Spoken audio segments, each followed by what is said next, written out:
I call this council to order tonight. I just want to say it's kind of nice to have everybody back. Hello everybody. Everybody seems to be doing well. We have lots of people outside. Unfortunately, we cannot get them in tonight because of the COVID arrangements that we have to make, which is upper tier governments and the safety of all citizens.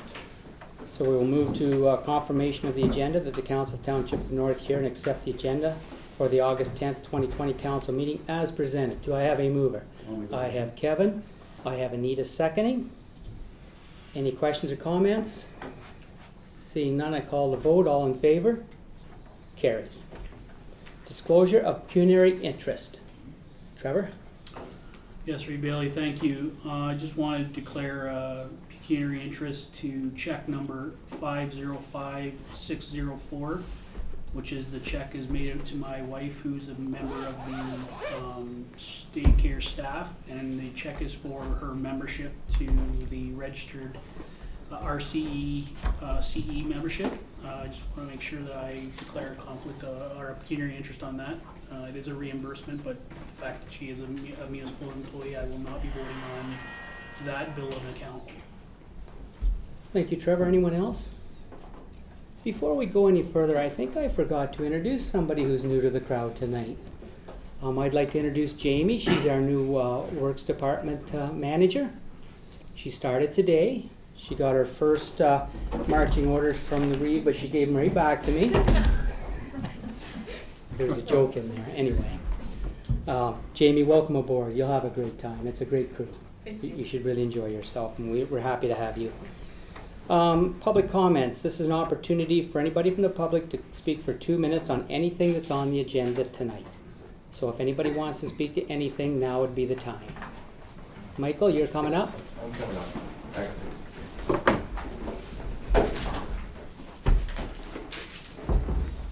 First of all, I'd like to thank the council for letting us speak today, as well as accepting our petition at a late date on Friday afternoon. As you know, we handed it in before noon as requested by Carson, and there's 415 signatures on there. Since then, we've gathered another 55, I think that was what I left before I get home. We're not really canvassing anymore, and we did that in 8 days, so 415 in 8 days is pretty good. As well, we had the change.org on there. That's the standard petition. That is what they give us. They don't give all the information out due to privacy concerns with emails and that. And so just to cover that, to accept that petition, which we like.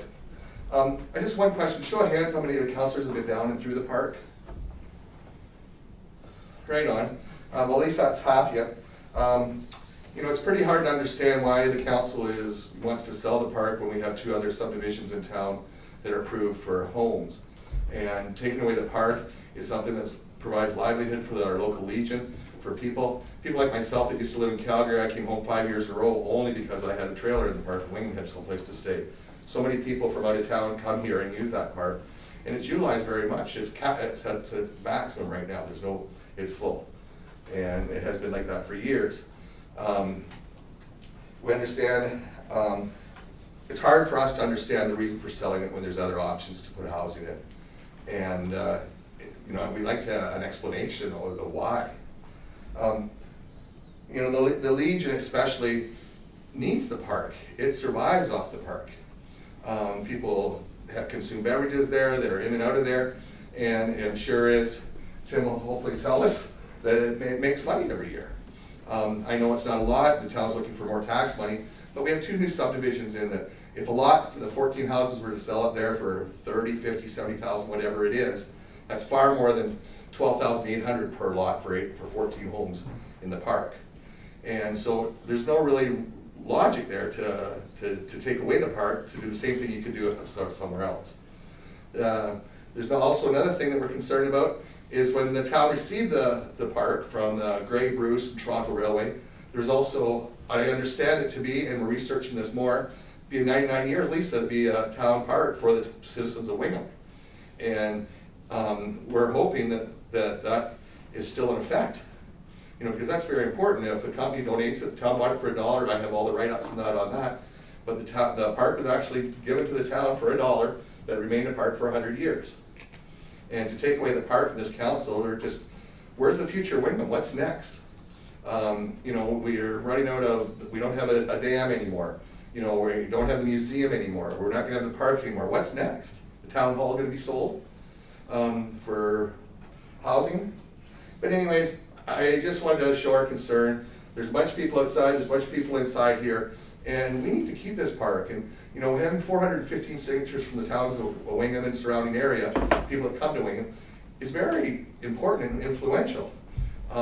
You know, when I was talking to the clerk, he said, well, if you get 50 signatures, and I said, well, we got over 400. And so, you know, that's a good number in 8 days. If we were still canvassing, we'd have a lot more. So in closing, I just want to stress the importance of this park to the town of Wingham. And there's other options for housing and developments in the park that the council has worked hard to get approved. And it just seems ridiculous to me to take the park away when we could do the same thing somewhere else and keep the park. Thank you, Michael, we appreciate that. Is there anyone else? Tim, did you want to speak to it? Everyone else is Really, chipping. I was just here to hear you all come. Is there any I don't want to put you on the spot, but I haven't, you're the only person from the Legion I've talked to. We'd like to know where the Legion stands on this. As I said, I didn't come here to speak on behalf of the And I Legion. appreciate your I just speaking. came here to hear the outcome of tonight's meeting. Mike is correct. The park does make money for the Legion and for the town. The problem I have with it is we do it all with volunteer work. We have to get more volunteers to help out if we're gonna maintain it over the next couple of years. So right now, the volunteers that have been doing it for the past several years are getting tired of donating their time. So I just have to stir up some new volunteers if it comes back into our ballpark. Okay, thank you very much, Tim. Kevin, go ahead. Well, there's 470 volunteers on the Yeah. list there. Yeah. Good point. Okay, anyone else like to speak? Not seeing of anyone. We're gonna move to the consent agenda that the Council of the Township of North Huron hereby adopt consent items 5.1.1, and further the Township of the North Huron hereby receive consent items 5.1.2 and 5.3.1 for information. Do I have a mover? I have Paul, seconder is Chris. Comments, questions, concerns on anything in those items? Not seeing any, we'll move right along.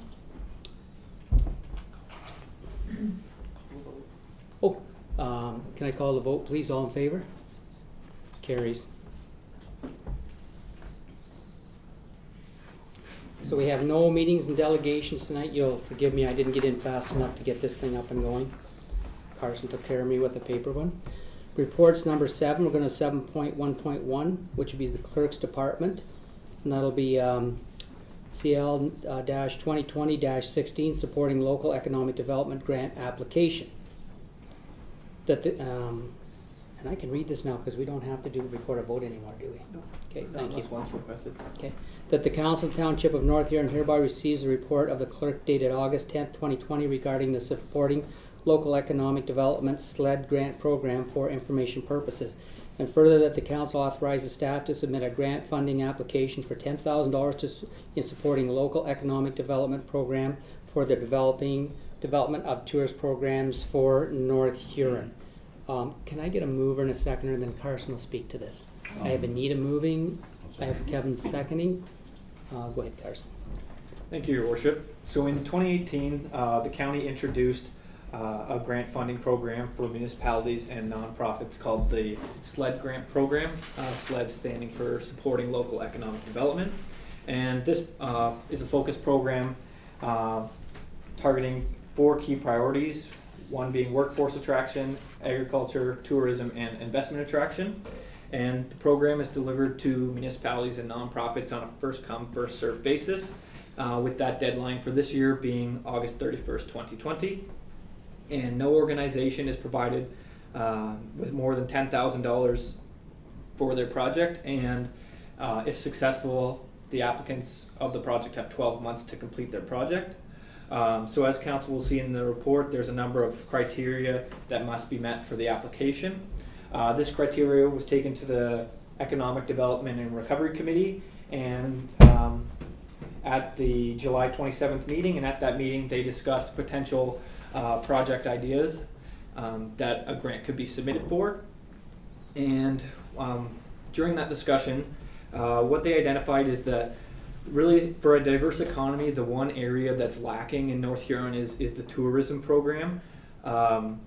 So some ideas were raised, and there are a few councillors here who are on that ECDEV and Recovery Committee who by all means I'm sure could speak to their ideas.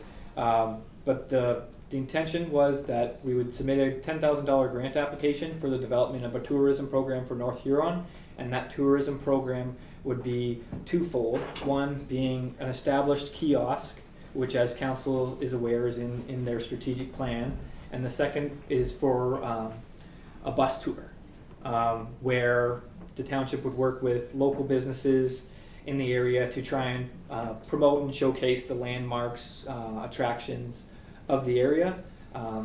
So whether that's partnering with 519 bus tours or something along that lines is kind of what the Economic Development and Recovery Committee had envisioned.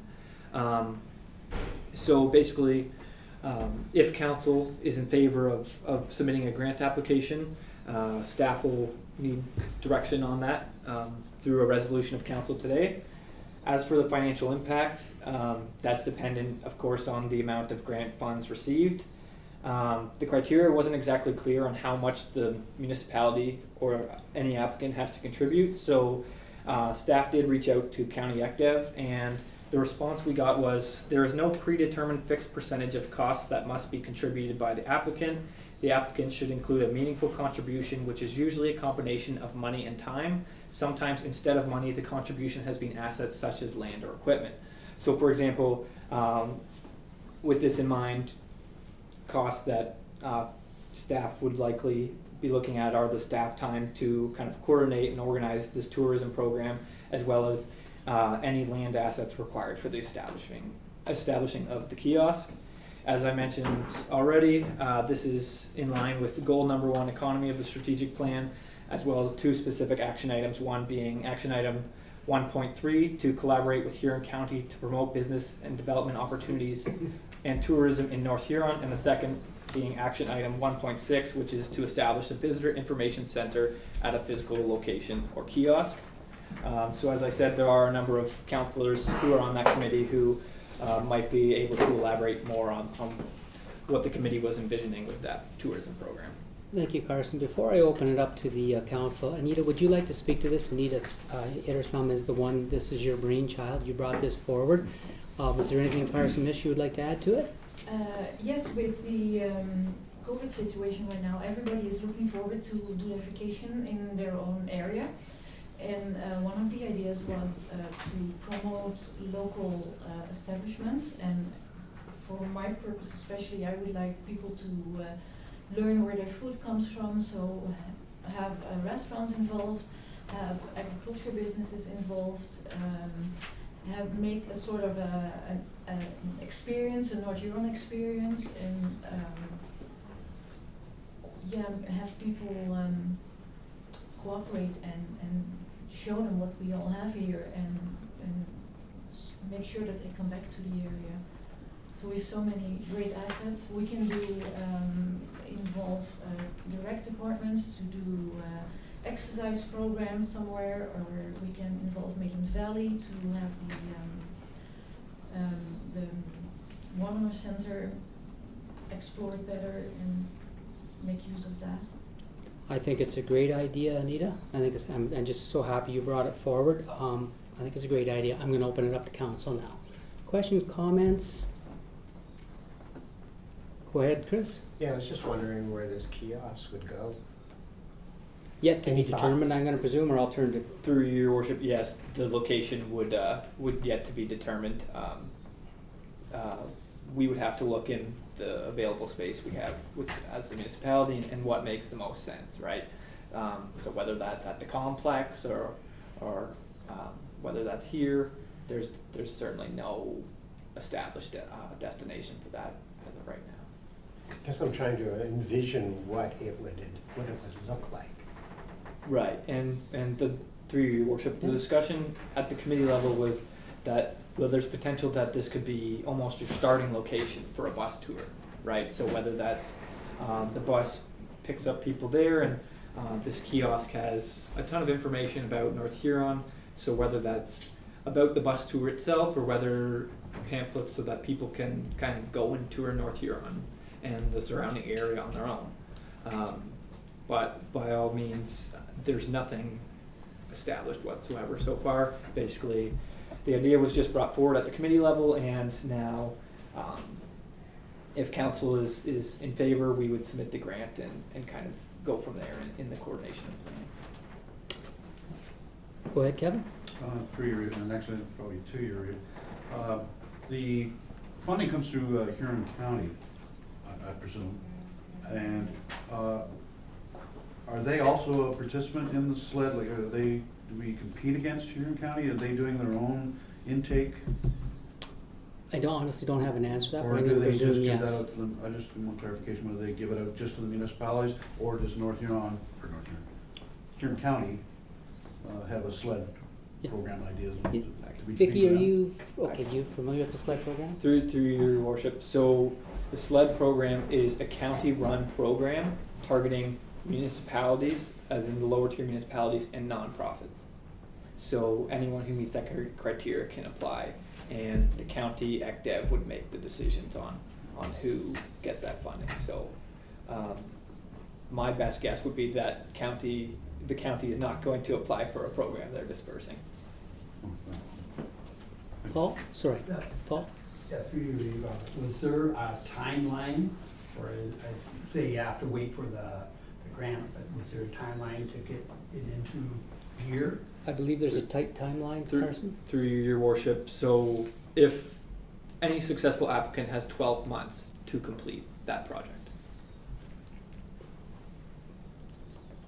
But as far as the funding, it has to be in within a couple of weeks, does it not? Request? Yes, the deadline for applications for this intake for the 2020 SLED intake is August 31st. Any other questions or comments, concerns? Not seeing any, I call the vote. All in favor? Carries. 7.1.2 is the 2020-17 authorization of sharing training funding for council staff roles and conflict of interest training.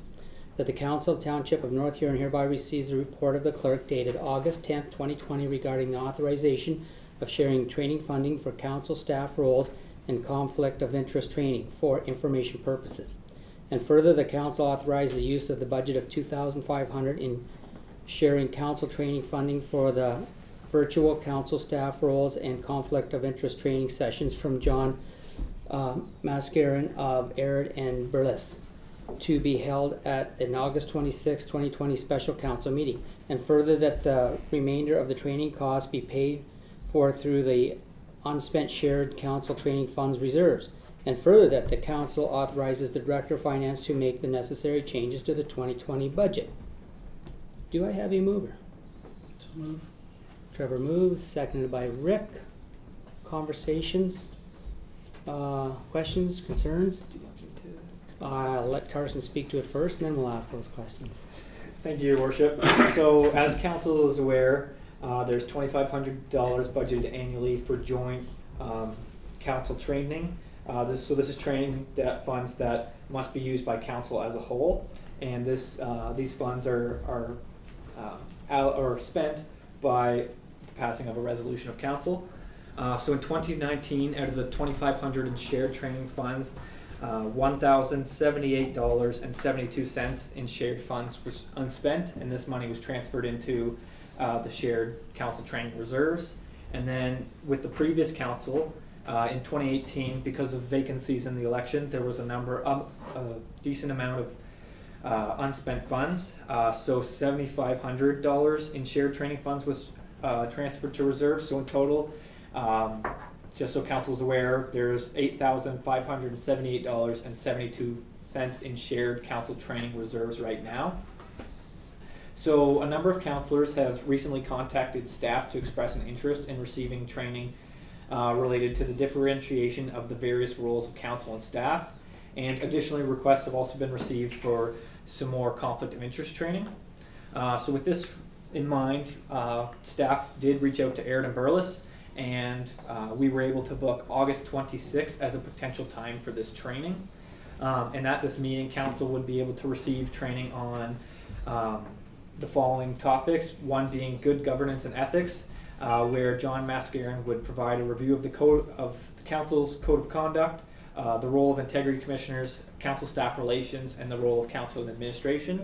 And then the second topic being the Municipal Conflict of Interest Act, where John has indicated that he would provide an in-depth review of the Municipal Conflict of Interest Act. So when working out costing, Aird & Burles provided the township with two cost options. The first one that you'll see in the report is John would give his presentation to council virtually. So council would be present in the chambers, and through the presentation laptop, we would hook John up through WebEx, and he would give his presentation. The microphone would also be hooked up to that laptop, so council would have the ability to ask all their questions to John. The cost of that option is $3,000 plus HST, and then the second option is John actually comes to North Huron and provides the training. That's at a cost of $5,000 plus HST plus mileage, and John would be coming from Toronto, so mileage from Toronto and back. But regardless of the option selected, so council has $2,500 annually in the budget.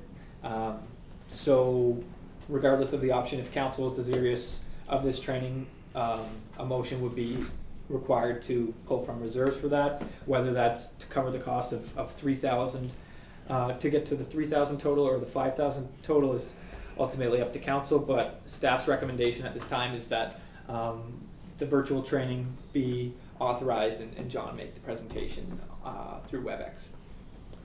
Thank you, Carson. Questions, comments, concerns? I am not seeing any at all. Then I'm going to call the vote. All in favors? Carries. Do we have to make a decision about virtual or just going with the recommendation? Through your worship, the motion that was passed included virtual in there. So as long as council was fine with that option, that was passed. Okay, thank you. 7.1.3 is the 2020-18 Bill 197, changes for electronic participation in proxy voting. That the Council of the Township of North Huron hereby receives the report of the clerk dated August 10th, 2020 regarding the Bill 197, changes for electronic participation in proxy voting for information purposes.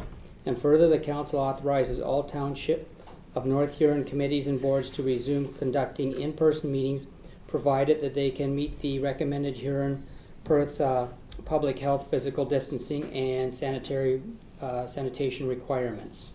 Do I have a mover? I have Paul, I have Anita seconding. I'm going to have Carson speak to that. You're busy night, Carson. Thank you, Your Worship. So as council is aware, at the beginning of the pandemic, the Ontario government passed Bill 187, which was the Municipal Emergency Act. And what this did was it gave councils the ability to conduct council, committee, and local board meetings, the police board not being included, conduct electronic meetings for those meetings. During the declared emergency, that emergency could have been declared locally or provincially, and for members participating in those meetings to be counted as quorum. So following the passing of this legislation, as council is aware, North Huron amended the procedure bylaw to allow electronic participation only during the declared state of emergency, and this declared state of emergency was not renewed as of July 24th. However, in anticipation of the state of emergency not being renewed, the province passed Bill 197, which is an omnibus bill that amended 20 pieces of legislation. The one that is of particular significance to municipalities is 2 amendments made to the Municipal Act. And basically what this did is it gave councils the authority for 2 new initiatives. And I guess it's just important to note that these initiatives are optional and not in any sense mandatory. It's up to council and the local circumstances of each municipality to make a decision on those. However, the first one was in regard to electronic meetings, where council, local boards, not police board again, and committees would be able to meet in the same manner that they did throughout the pandemic.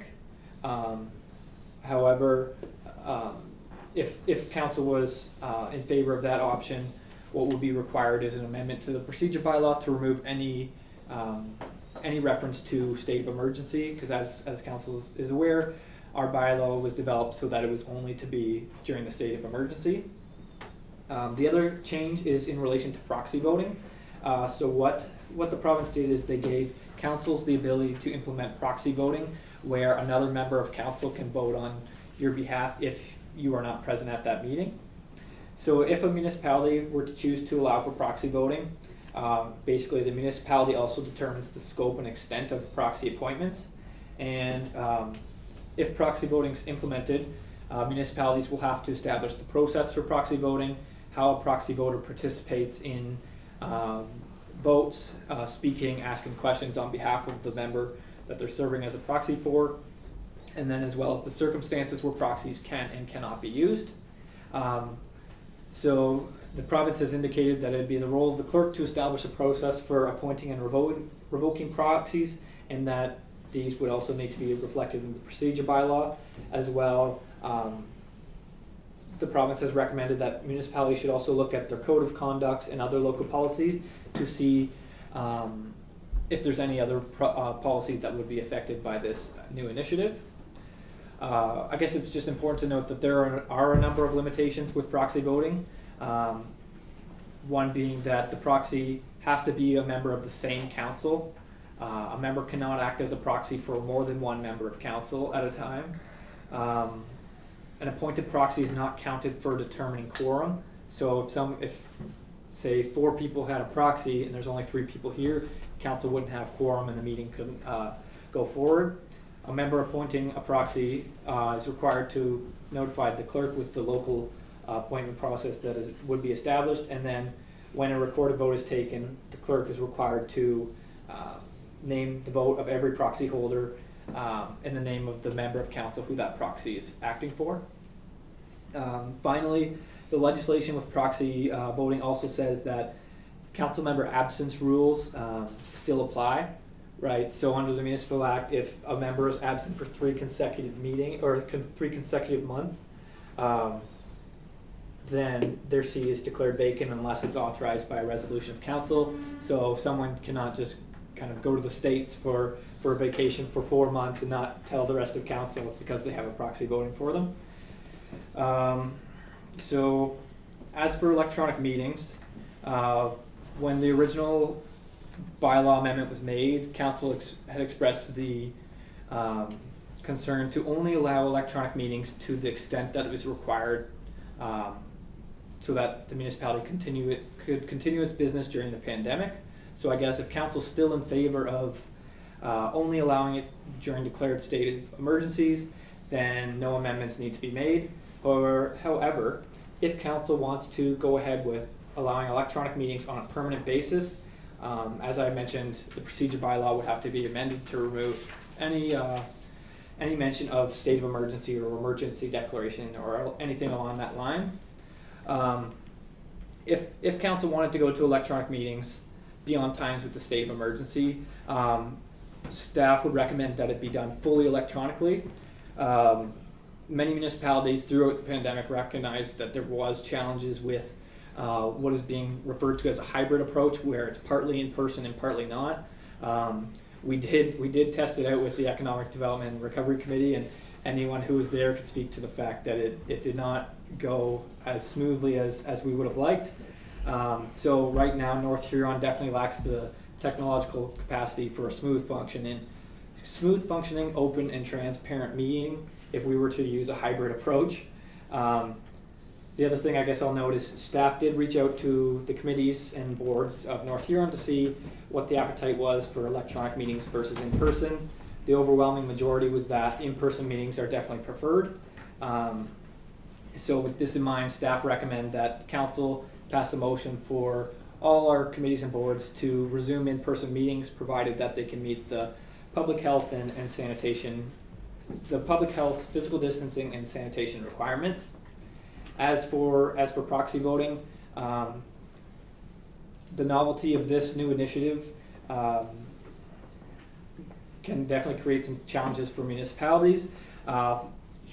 the Huron County clerks, we've kind of all been in contact to see where other lower tiers are at, and basically where the majority of them are at is to kind of see how this plays out, wait for further guidance about the logistics and how these things would actually come into effect for municipalities before anything being put into place for proxy voting. I guess future considerations that are worth mentioning with this report is, so if council is desirous of conducting in-person meetings again, 2 considerations. One, it might be prudent to start looking at a different location for the chambers. So as we see tonight, we do have limited capacity for a public gallery where we're currently located. Luckily, we do have the luxury of live streaming our meetings, so people are able to view that way. But for example, Central Huron has relocated their council chambers right now to a larger location to accommodate with physical distancing in place. The other consideration is that it might also be prudent to look at different furniture for the chambers here. What we have right now is pretty bulky and making it difficult to allow for a lot of people in the chambers with physical distancing. So both those are kind of some future considerations for council. Thank you, Carson. I'm going to open up to questions, comments, concerns. Go ahead. Through your Kevin. brief to Carson. As we talked at the last economic development meeting after, but you were going to look into the capabilities of the systems that we have now and whether that could go forward. Did you make any other assumptions after that, or did you find anything else out about it? Through your worship, we haven't had a chance to coordinate that with IT yet, unfortunately. Anyone else have any questions or comments? Go ahead, Trevor. Yeah, I think, you know, from an example of fully electronic meetings, you know, I personally think it's in the best interest, at least in the time being, that we leave it the way it was meant to be, where it's a state of emergency. Electronic meetings are really are good when you have an issue and you need to keep business moving forward as it relates to a pandemic or, you know, another state of emergency or flood or whatever the case may be, where you have to deal with the business of the municipality, but you can't do it in the area in which you're supposed to do it. I think we have to be cognizant of the fact that we are in a tight situation with quarters of here. We do have options within the municipality, and I think the clerk has made mention of those, not specifically of where those would be, but we definitely have options to provide us with better physical distancing guidelines for the public to be able to come and actually see. You know, the opportunity of being open and transparent, can't lose fact of that, in the sense that if we don't allow people to come, the fact that they have the ability to speak on any term with 2 minutes at the start of each council meeting, having electronic participation isn't always ideal in order to get that.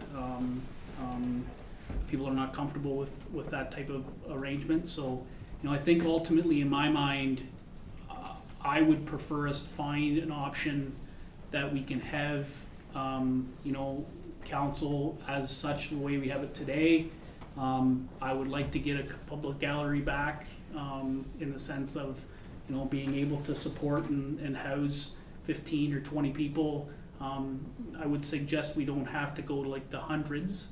The fact that we only had probably 20 or 25 areas before the pandemic would indicate that unless there's a you know, a really hot button topic,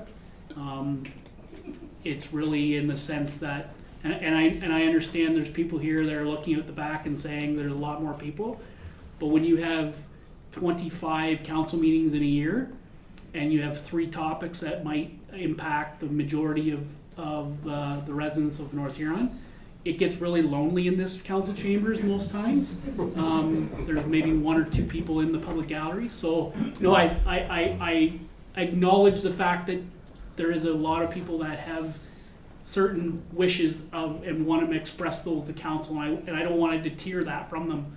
But I think we also have to be mindful of that we are in a pandemic still, and we do not want to go back to March, no matter what. If we can get out of that, I would do that twice over Sunday. So I think we want to be clear that electronic participation is, in my mind, is a last resort. Seeing each other's face in a screen isn't the same as seeing somebody's face across the room, and being able to communicate and deal with staff and moving the business of the municipality forward is really the important part of this council. We need to continue to do that and serve the residents who have put us here to do that. So, and we need to be open and transparent in doing that. So I think that, in my mind, is the real goal of what Bill 197 really doesn't allow us to do, in the sense that it gives you flexibility, but it's really difficult for small and rural municipalities. Thank you, Trevor. Anyone else? Seeing none, I have movers, so I'm going to call the motion. All in favor? Carries. Number 2020-19 Wingham Trailer Park Petition. That the Council of the Township of North Huron hereby receives a report of the clerk dated August 10, 2020 regarding the Wingham Trailer Park petition. And for information purposes, and further, the Council accepts page 1 to 6 of the Wingham Trailer Park petition for information. Do I have a mover? I have Chris and Anita. Okay, I'm going to open it up to the floor for... Oh, I'm actually going to have Carson talk to this first, then we're going to open it up to the floor. Thank you, Your Worship. So, as indicated in the 2-minute comment section, on August 7th, a petition was received by the township regarding the Wingham Trailer Park. A petition is a formal request made to council requesting a particular action to be taken that is within council's discretion. So council has adopted a petition policy as Schedule C to the North Huron Procedure Bylaw, and the purpose of this petition policy is to establish a procedure for receipt and recognition of public petitions. So this procedure ensures that petitions can be effective when council is making their decisions, and the petition policy was also attached to the staff report for council's reference. The policy details the petition requirements, the process for submitting petitions, the responsibilities of the clerk, and the process for non-compliant petitions. So under the policy, the clerk is responsible for receiving all petitions and submitting them to the attention of council. The clerk is also required to evaluate all petitions received to ensure that the requirements of the petition policy are met. As council will see in the policy, all petitions that meet the petition requirements are included as correspondence on the council agenda for the next meeting or the meeting when that topic is discussed. And petitions to be deemed to be in non-compliance will not be formally accepted by council as correspondence as set out in the policy. So the purpose of this report is to provide council with the evaluation of the petition based on how well it meets the requirements of the North Huron petition policy, because of the fact that the petition submitted is not fully in compliant with the policy. Ultimately, however, it is at the discretion of council whether the petition is to be accepted for information, and council's decision regarding this is final. And ultimately, council can accept the full petition for information, accept part of it for information, or not accept it for information at all. So there are a number of petition requirements included in the policy that are required to be met. I've outlined these in the staff report for council. And as is standard practice, these are the requirements that the clerk uses when conducting the evaluation to see whether the petition is compliant with the policy.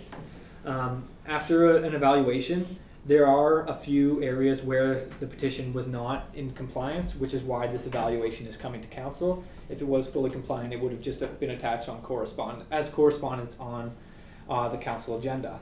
So of note, the petition received is requesting that council stop the redevelopment and sale of the heritage recreational property and asset that has been a part of the town of Wingham and surrounding community for almost 60 years.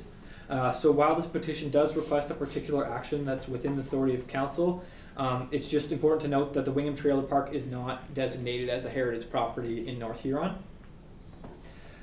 Pages 1 to 6 of the petition are in the form of a paper petition, and they do use the required template of the township. So for paper petitions, each petitioner must sign and print their own name, and the submission must contain their original signatures directly on that petition. Each petitioner is required to provide their full address. So while the original signatures are there, what's missing is the full address. So for example, addresses that say Belgrave make it difficult for council when they're making their decisions to determine whether the influence was from North Huron ratepayers, as Belgrave, for example, ratepayers could also be a part of Morris Turnberry. But the purpose of requiring full addresses is so council can easily determine who among the petitioners are actually their ratepayers. Pages 7 to 12 of the petition obviously look quite different, and as Mr. Rintoul had mentioned, those are from the change.org website. So with an electronic petition, the policy clearly states that petitioners must provide their name, full address, and a valid email address. And as seen in the petition that's attached to the council agenda, only name, partial addresses, and the date of signatures are included, thus not meeting the electronic petition requirements of the policy. So again, council has no way of contacting these petitioners who have signed electronically, and it's difficult for them to determine who among them are taxpayers. So while some are obvious on there, like for example, some said like Egypt or Calgary or something, right? Those ones, it's obvious to determine they're not ratepayers, but again, the ones like Belgrave or stuff like that makes it more difficult. So that's kind of why the policy is set out to allow for full addresses. But overall, after the evaluation of the petition, the clerk's recommendation is that the paper petition itself be accepted by council for information and given consideration when council is discussing the Wingham Trailer Park agenda item.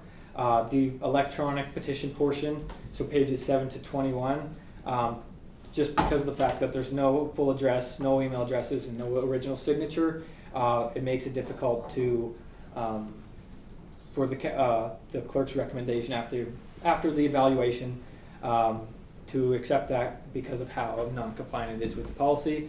However, as I mentioned previously, it's up to council, and council can ultimately accept any part or it in full for consideration during the Wingham Trailer Park agenda item. Thank you, Carson. So we have a motion on the floor and we have a mover seconder. So would anybody like to speak to this? Sorry, this is council discussion only. Oh, sorry, go ahead, Kevin. Through you, Reed. Yeah, I don't see anything in the petition that pertains to the situation that brought us to consider that property. It was brought through that there was possibility of no more management of that park. So the petition should go to the people that are in the management position of the park for their consideration, as we have to deal with them as being the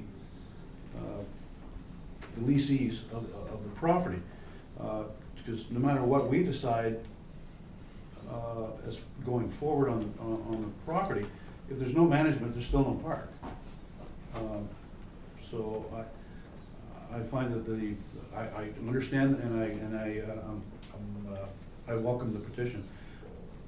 But as us not being the management of the park and having to deal with the property with no management, I felt that it feels that you should fall on to their responsibility to bring that information back to us, that they've got people that are supporting behind the management of the park.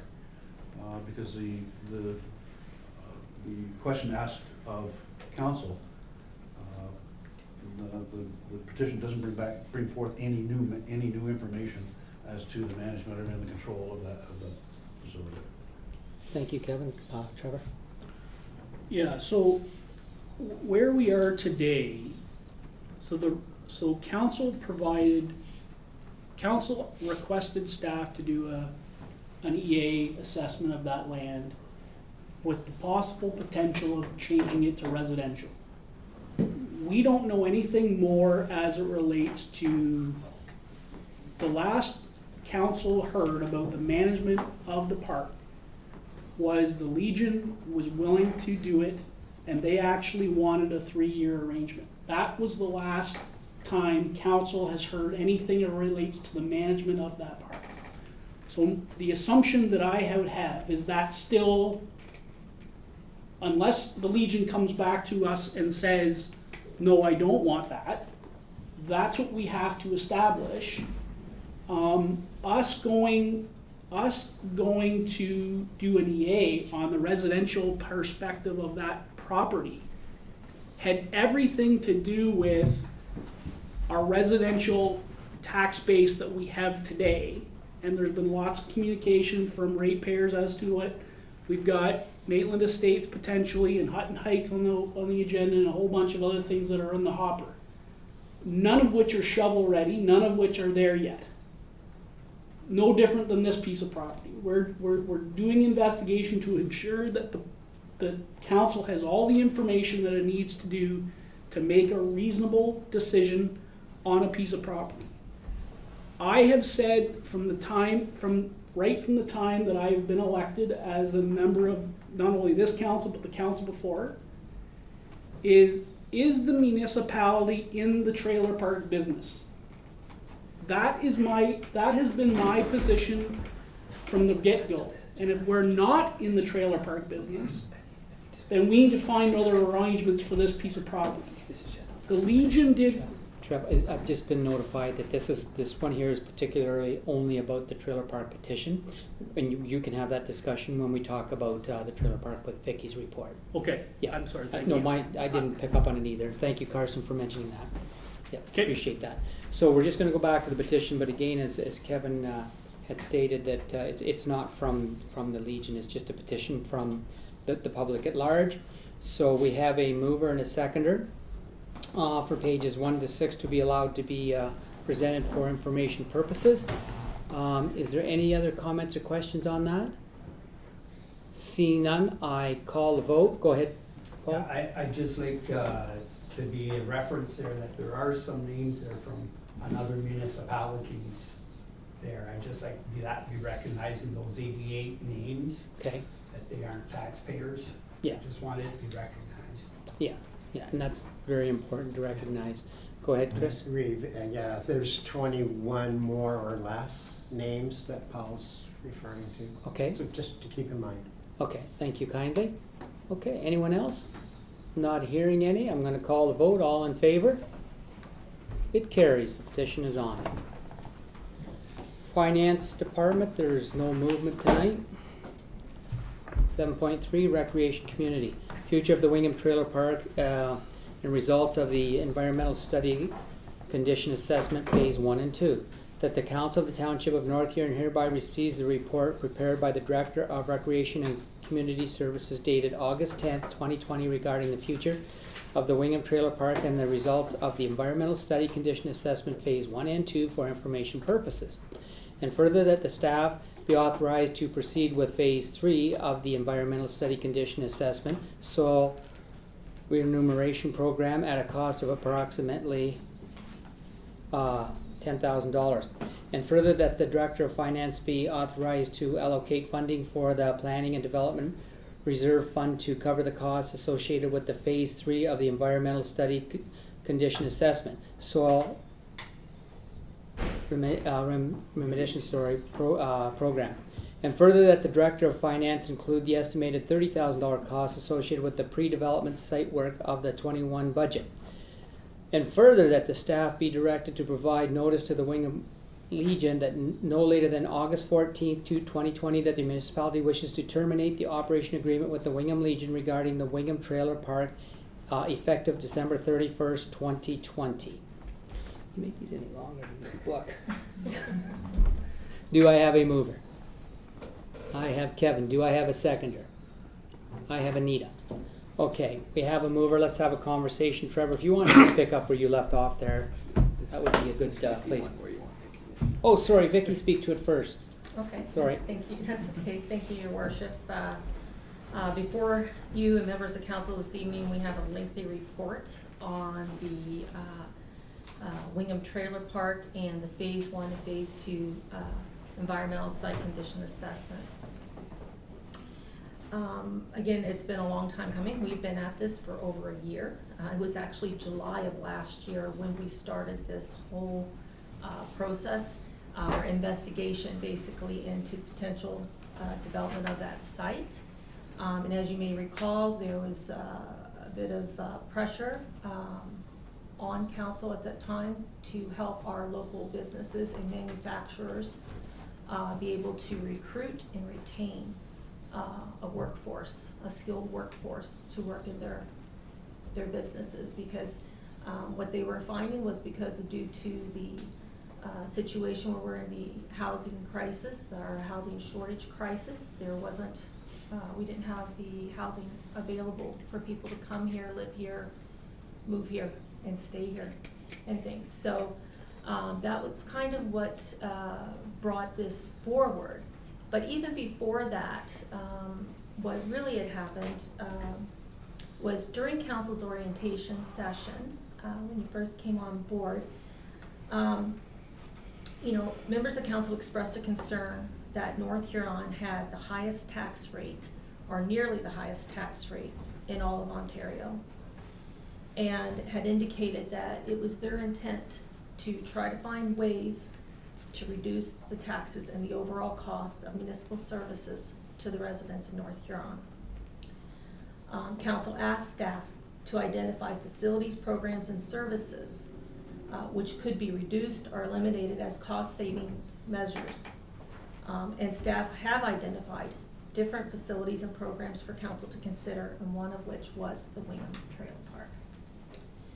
So when that report was brought forward last year in July, it was follow-up to those discussions that council had with us during their orientation and during the budget process. At the time when we presented the report, we discussed with council that this is not the first time this topic has come forward. This has come forward repeatedly over the years. Previous councils have dealt with this over the years, and had to figure out kind of what to do, and each time it had been to continue to maintain it. However, they were under a lot of scrutiny, and that has just continued throughout each of the terms. The scrutiny was because the Wingham Trailer Park is a seasonal trailer park. It's a seasonal campground for recreational use, and many of those types of facilities, or typically those types of facilities, are run by private individuals or as private businesses. They're not operated by a municipality. In Huron County, there are 41. Of those 41, 5 are run by municipality. We have 2 of them. So that, knowing that also played into this research that we've been conducting.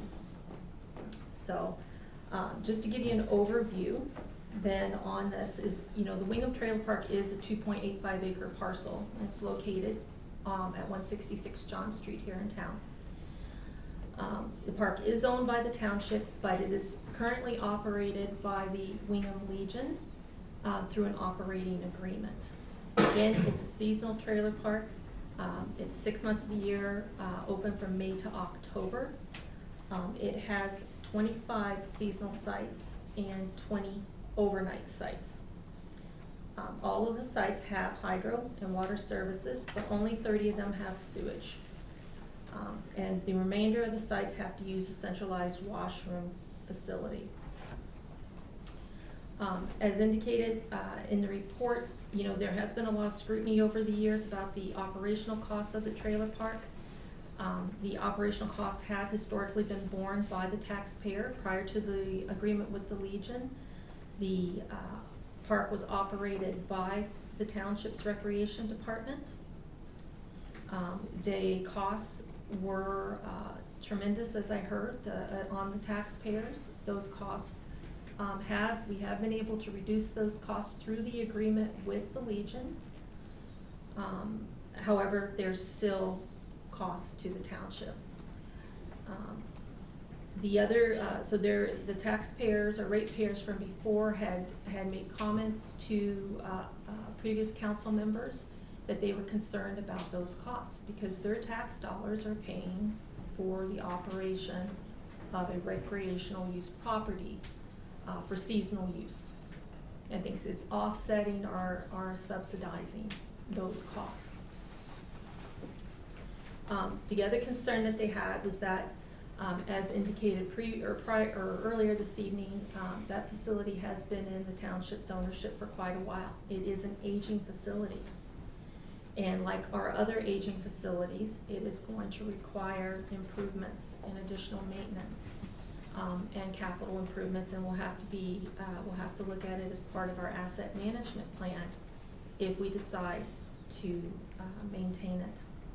There are no funds in the reserves for capital repairs or replacements for this facility, none whatsoever. So when a repair or capital replacement is required, it will have a direct impact on the taxpayers of North Huron.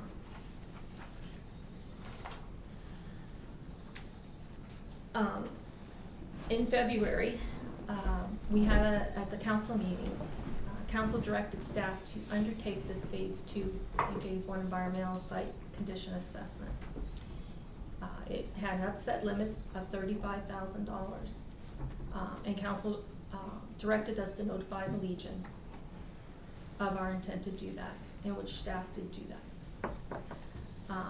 The environmental condition assessment has now been completed, and the assessment has had different, it's been interesting, had different kind of research come out of it.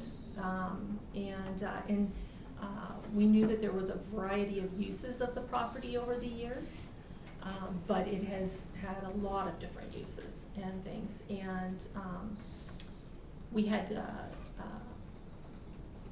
hired Burnside to complete the phase 1 and phase 2 assessments, and they were able to track the history on this property back to around 1870 or even beyond and things. So it was a very interesting process for them. They are here tonight and will speak to the report in a few minutes and things, but just wanted to kind of highlight some of the things that council has looked at here and what we've been doing over the past year. So again, back in July, we brought these forward. We brought forward some recommendations or options, not even recommendations, but options for council to consider. One of the options was to sell the trailer park as a private, for a privately run or as a privately run trailer park. The other was to develop it, sell it and have it developed for residential lots. The other was to retain it and continue with the agreement with the Legion. And the other option had been at the time was that the township develop it themselves, but we're not in the development business, so it's basically been taken off the plate at this point. So in the fall, the Legion did reach out to us about renewing the agreement, and we did renew the agreement. Council agreed to renew the agreement, but they did not want, or you did not want to renew the agreement for a 3-year term, which had been in previous years. Council's direction was for a 1-year extension, and that was to allow us time to do more research into the property and determine what type of uses could be on the property, and to determine residential development opportunities on that site. Council also directed staff to investigate the financial implications of developing that permanent housing on the property. In December, the Wingham Legion appeared before council to request a longer-term operating agreement. Council reaffirmed their decision was to grant a 1-year extension. Legion did ask that we provide them with notice in August, being August 1st, if we did not intend to renew the agreement. Due to COVID-19, there was a delay in conducting those environmental site assessments and in receiving the reports. We did have to ask the Legion for a 2-week extension, and so the new deadline to provide notice is now August 14th, just this Friday. Just going back a little bit to February. In February, we had Denise Van Amersfoort from, she's a senior planner with Huron County Planning Department, and she came to council and she presented a report to you. And it was a land use analysis report. That report provided some background information on the property, kind of an overview of some of the property uses, and it identified the developable areas of the property and the non-developable areas based on the new floodplain mapping that had been provided by Maitland Valley Conservation Authority. She did confirm that the property is currently zoned for residential use and was large enough to allow various types of housing development on the property, for whether it be for low density, medium density, or high density residential units. She provided several conceptual drawings depicting different styles or types of residential dwellings that could be developed on that site, and reported that the property would be townhomes, stacked townhomes, cluster townhomes, and/or apartment buildings. One of the land use analysis report's findings was that the property was once part of the southern terminus of the Toronto Grey and Bruce Railway. As such, the Huron County Planning Department advised that an environmental site condition assessment of the property would be required if council wished to pursue the residential development of that property. In conjunction with that land use analysis report, staff also presented a report that talked about brought forward the financial implications of developing that property for residential use, and also was able to provide financial information related to the different conceptual drawings that Huron County Planning Department had provided. Council then directed staff to proceed with the Phase 1 and Phase 2 environmental site condition assessment. So that kind of brings us up to where we are now. That site condition assessment was Phase 1 and Phase 2. And if council may recall, the Phase 1 did more of kind of the historical research on the property and the uses. And then based on the findings, then it determined if we needed to move to a Phase 2. So based on the property having multiple industrial use, then it was necessary for us to move ahead and do the Phase 2.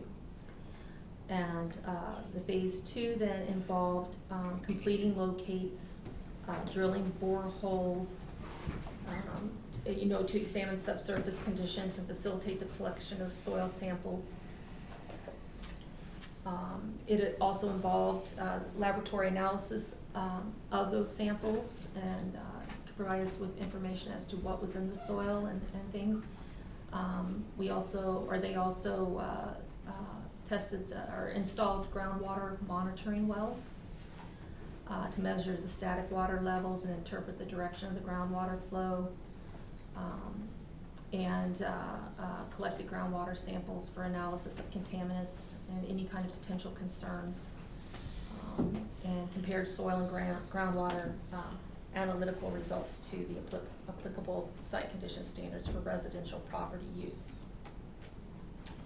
The Phase 2 site condition assessment determined that the soil tests taken from all of the boreholes, with the exception of borehole MW5, were found to be within the required standards for residential property use.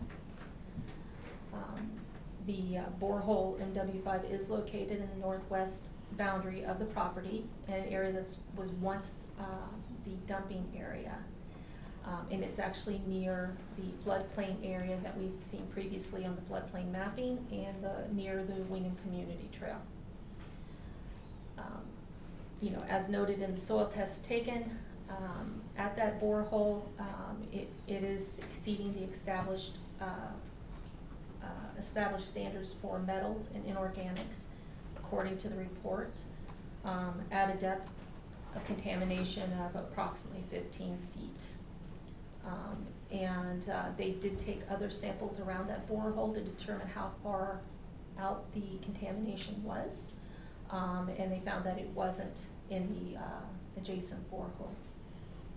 So therefore, the level of contamination is kind of limited to a specific area of the property. With respect to the designated substance survey for the washroom building, the study identified there is some asbestos content in the pipe wrap insulation material in the utility closet. There's various levels of lead were also identified in paint samples collected from the washroom floors, doors, walls, and windows and trim. The estimated cost to have the asbestos removed by a licensed contractor is $15,000 to $20,000. The lead in the paint samples is addressed by the use of personal protective equipment at the time of the washroom building. At the time the washroom building would be demolished if we proceed forward with the development. If council wishes to proceed with the development of the property for residential use, it is recommended that the Phase 3 environmental site condition assessment be undertaken. Phase 3 assessment involves a development of a soil remediation program. The program would entail excavation and removal and disposal of contaminated soil to an approved disposal facility, and then the contaminated area would then be backfilled with clean soil and would be ready for development. For the safety of residents, temporary closure of the Wingham Community Trail may be required during that remediation work, if it's to be undertaken. In the past years, when other councils or previous councils had considered disposing of the property, there were areas of concern that were brought forward to them as to reasons as to not develop it. And there were things such as, the location, the sanitary services line is located in the middle of the park, so you cannot develop it for residential use. It used to be a former dump. Well, we know where the dump location was now, and it's not in the trailer park area per se.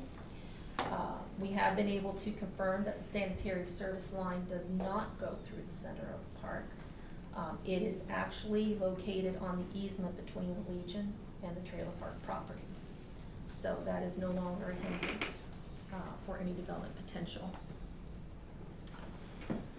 Based on the information contained in the previous reports, including the Huron County Planning Department's Land Use Analysis Report and presentation, and the results of the Phase 1 and Phase 2 environmental site condition assessment, staff's opinion that the redevelopment of the property for residential use is feasible. Staff are recommending that council proceed with the development of the site, or before so, even that staff are recommending that council proceed with the Phase 3 environmental site condition assessment, so that we can go ahead with the remediation work. This would allow the sale of the property or the development of the property for residential purposes, depending on which direction you decide to go. In terms of the financial impact, it's staff recommendation to proceed with the Phase 3 the site condition assessment. However, at the time when Phase 1 and Phase 2 had been authorized, we didn't know if we would need to go to that next phase. Therefore, we didn't know if we need to go to that phase or what even that phase would entail. So therefore, there were no funds budgeted in the 2020 budget for that. Funding for Phase 3 would need to come from the Planning and Development Reserves Fund. There is $51,934 in the Planning Development Reserve account, subject to the Phase 1 and Phase 2 and 3 being funded from this account. It would leave approximately $6,000 in that account. It is also important to note that the cost of the environmental site condition assessments and associated remediation work could be recovered from the sale and development and/or proceeds from the sale of the property. With respect to the estimated cost to prepare the washroom building for demolition, it's been estimated to be $15,000 to $20,000. This could also be recovered from development or proceeds from the sale of property. As indicated in one of my previous reports, if the township were to decide to develop the property, pre-development site work would be required. That site work would include the disconnection and removal of hydro, water, and sewer services to each of the campsites, as well as the removal of the bathroom shower house that's located on the site. The cost to disconnect and remove the services is estimated to be approximately $30,000. Staff recommend that the cost of pre-development site work be incorporated into that 2021 budget, and that the cost be recovered from the development proceeds and or sale of the land.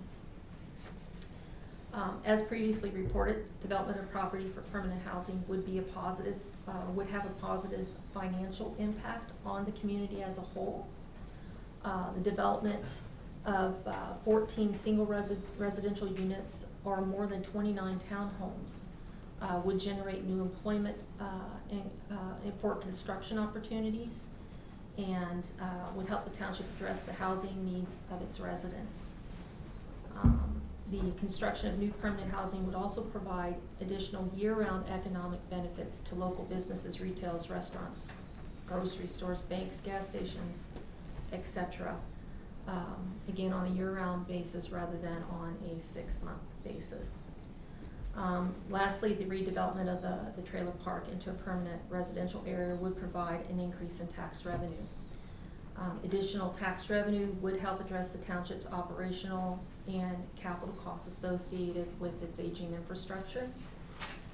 Although we don't know the exact amount of tax revenue that can be generated, based on those conceptual drawings that were presented to us in February by the Huron County Planning Department, it is anticipated the township would realize a tax revenue increase of anywhere from $63,000 to $90,000 annually, if not more.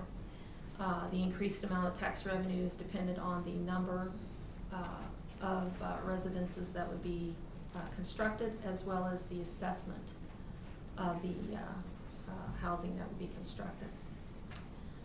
Some things for council to consider for the future.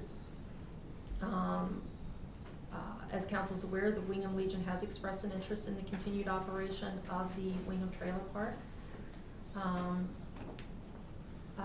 The Legion has indicated tonight, they also indicated in December that volunteers to operate the park are kind of scarce, or they may have to do some more active recruitment in that area. If council wishes to proceed with the sale and development of the property, the township will have to provide notice of termination of the operating agreement by no later than this Friday. So that would mean we would need to make a decision tonight. It is recommended that the notice specify the date in which the property must be vacated by the seasonal campers and trailers, so that everything is removed. The township has received or has been contacted by 2 separate individuals who have expressed an interest in purchasing the property. In order for the township to dispose of the property, though, the township would need to declare the property surplus and make it available for purchase by way of a public process. In order to ensure the development of the property is medium to high density residential units, staff would recommend the township request potential buyers to submit an expression of interest detailing the type of housing that would be constructed on the site. Some other things for council to consider is that would be that, you know, if we do decide to dispose of the property, we will need to settle and retain the northwest portion of the property that is designated floodplain and contains the Wingham Community Trail and provides access to the Union Gas building. We need to ensure that the corporation has unhindered access to the easement located between the Legion and the property line for ongoing repairs and maintenance, and ensure that the Wingham Community Trail connects to Victoria Street. As noted before, or mentioned before, like many other communities, North Huron does have a housing shortage. Council is advancing a proposed plan of subdivision development in Hutton Heights, and there has been renewed interest in the former A2A property, which is now known as Maitland Estates. Council supported a one-year extension of the draft plan approval for Maitland Estates development. The one-year extension expires at the end of this year. Staff have been working with the developer to clear conditions, including the development of a subdivision agreement. All conditions of the draft plan approval remain outstanding, with one exception. The developer has granted Union Gas easements for the provision of services. With respect to Hutton Heights, it is expected by the end of the summer all necessary studies and designs will be completed. In early fall, staff will be presenting a report seeking authorization to submit the necessary planning application and possibility authorization to prepare and issue a tender for construction and installation of water and sanitary services. Construction and installation of services is estimated to cost $1.8 million. Unlike Hutton Heights, the Wingham Trailer Park is fully serviced. Development of this property for residential purposes could proceed in a timely fashion. Next steps would involve the Phase 3 remediation work, preparing the washroom building for demolition, and commissioning the necessary studies to support a planned subdivision and rezoning application.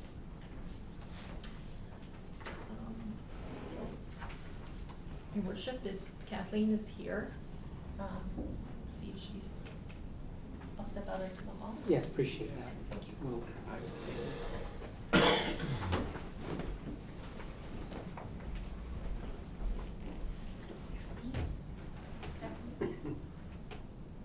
No?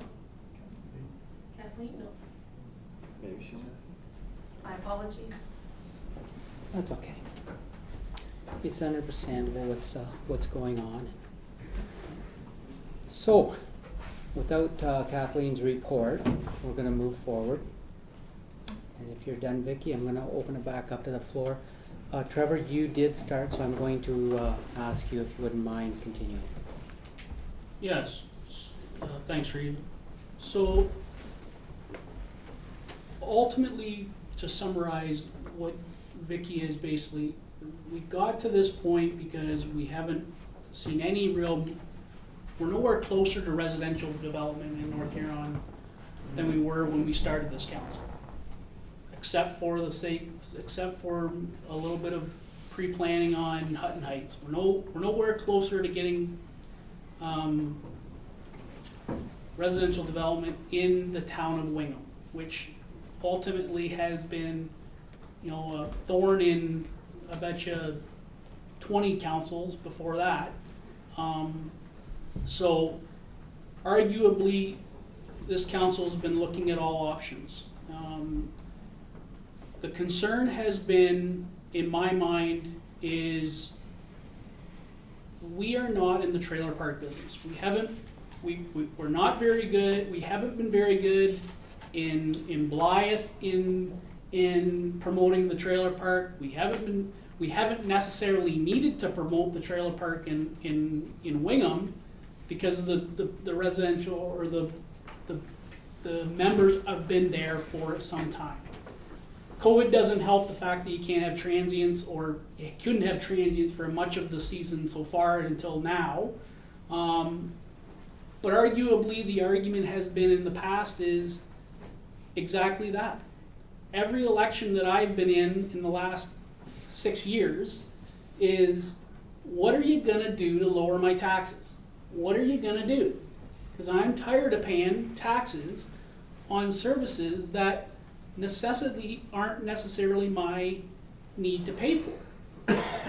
That has been a glaring response to many people in not only Wingham, but obviously with North Huron being both Blythe and East Wawanosh, it's not area rated. Those are taxes spread amongst the entire municipality, and therefore the whole municipality bears the brunt of the cost. So arguably, is this, as we've heard tonight, and the number of petition people who have brought forth this, necessarily, whether or not they're residential ratepayers in North Huron.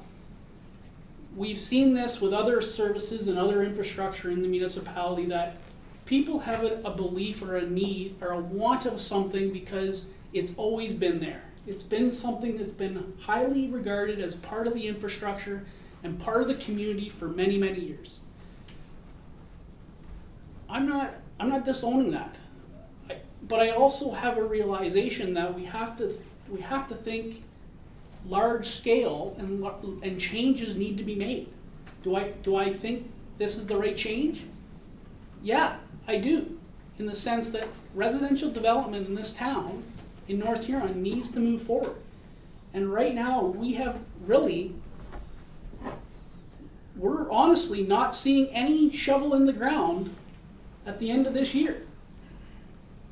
And we may not see a shovel in the ground at the end of next year, which is a very difficult thing for this council to do, which I don't understand why it's so difficult. We seem to have no problem getting gas stations, but we seem to not get it through residential development.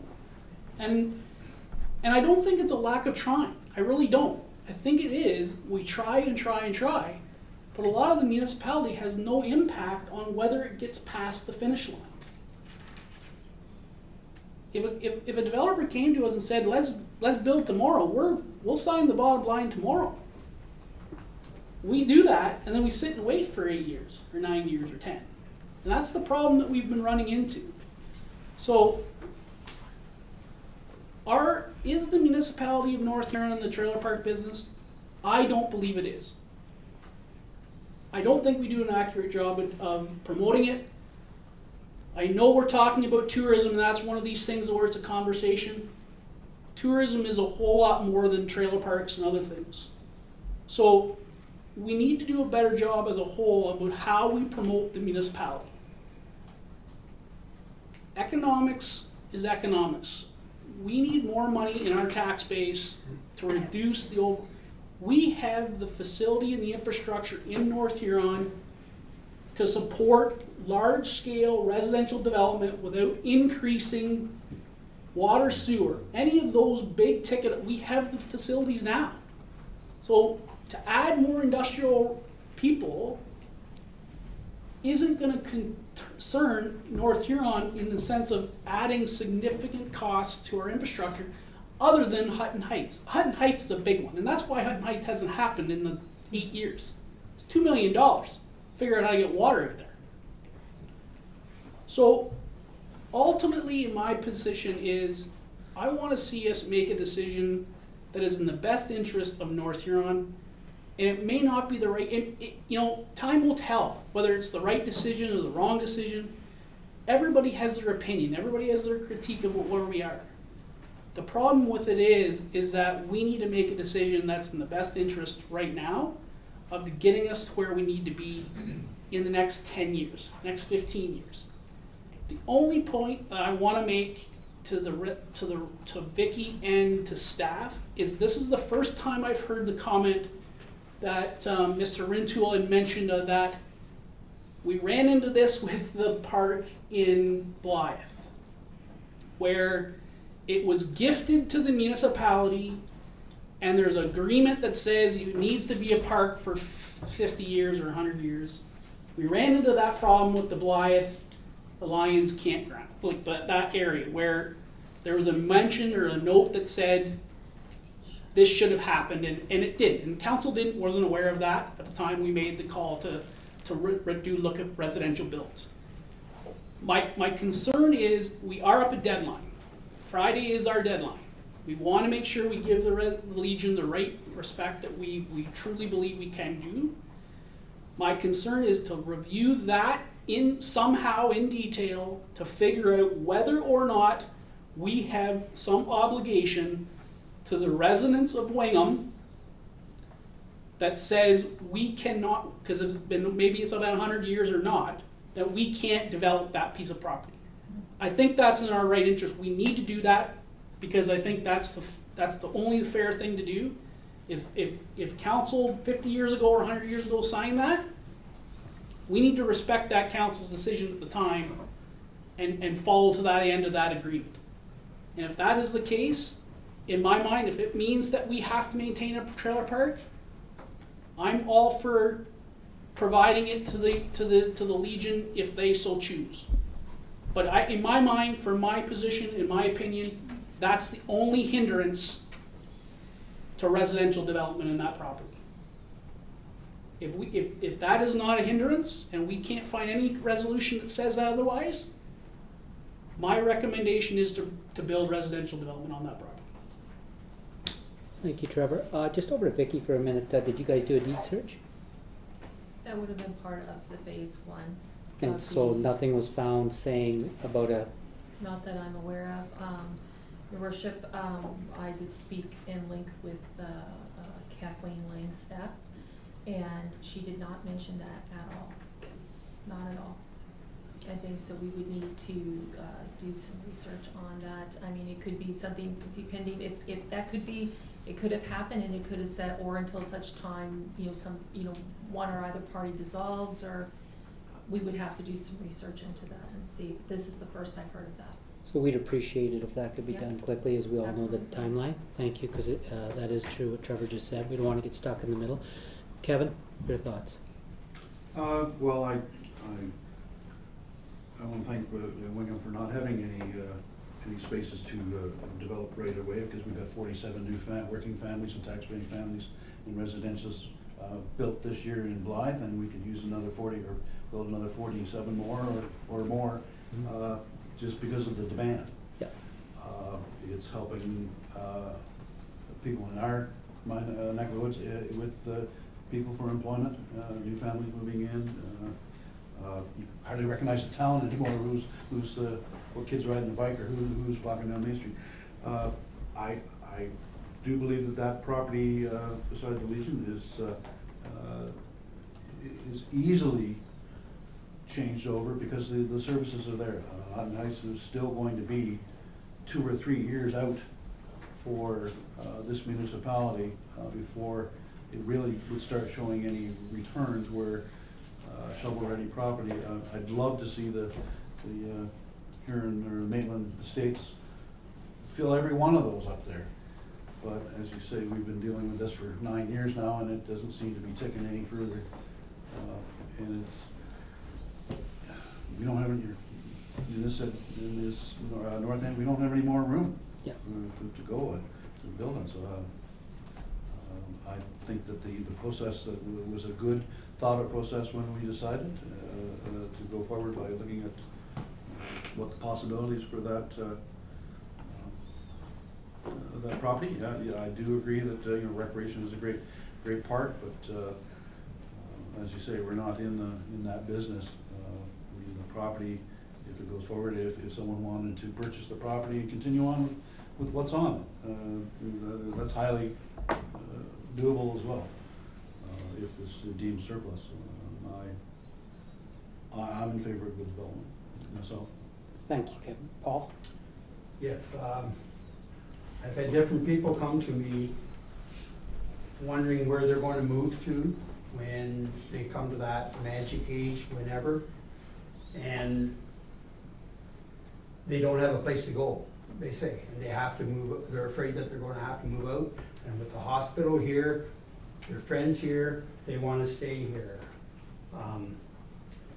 The houses in town will tell you how quick they sell.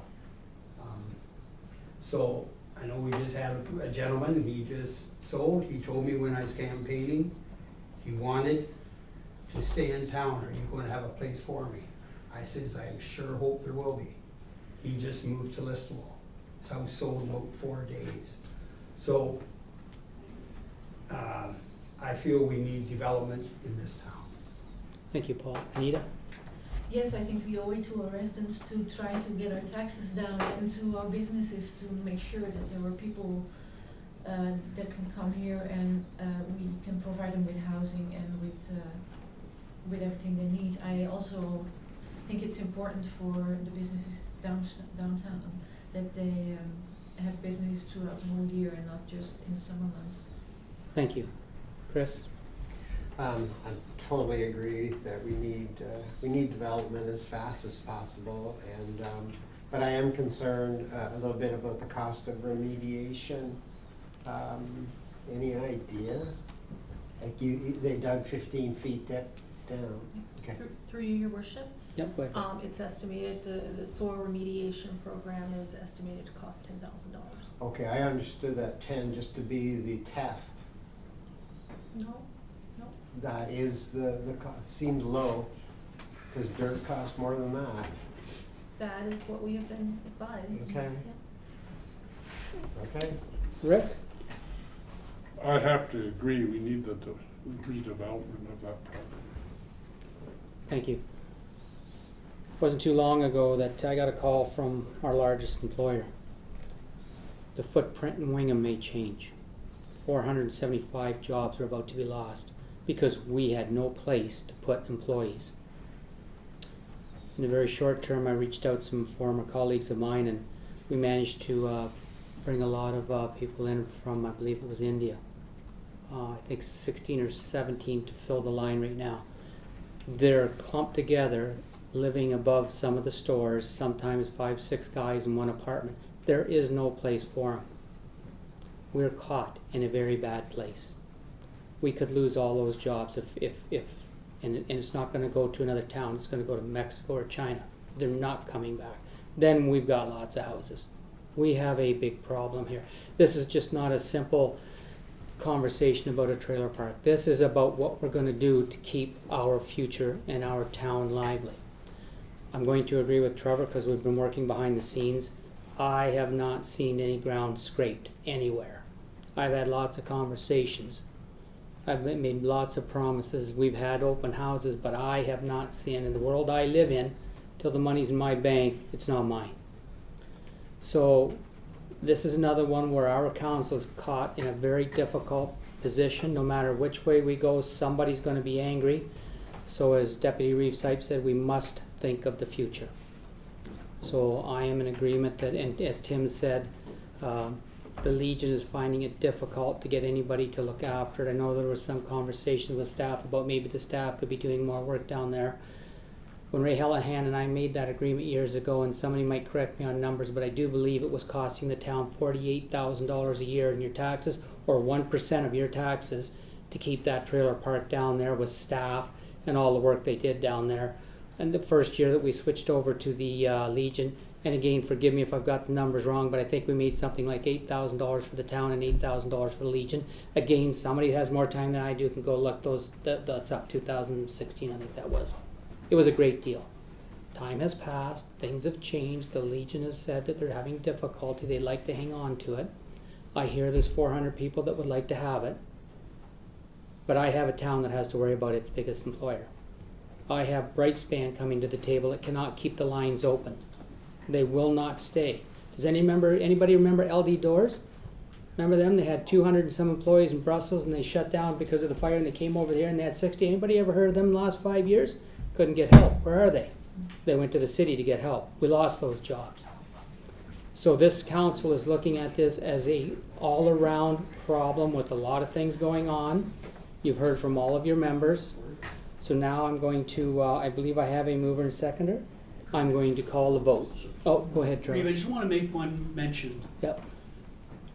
Because we've done a phase 1 and a phase 2, and the indication from the rec department, from our director of rec, that there's issues with asbestos, lead, potentially lead paint, all of that now known is in the coffers in the budget for 2021 if we keep it. Like, that is another budget line that we need to somehow, it can't just be shrugged under the rug and said we can't deal with it anymore.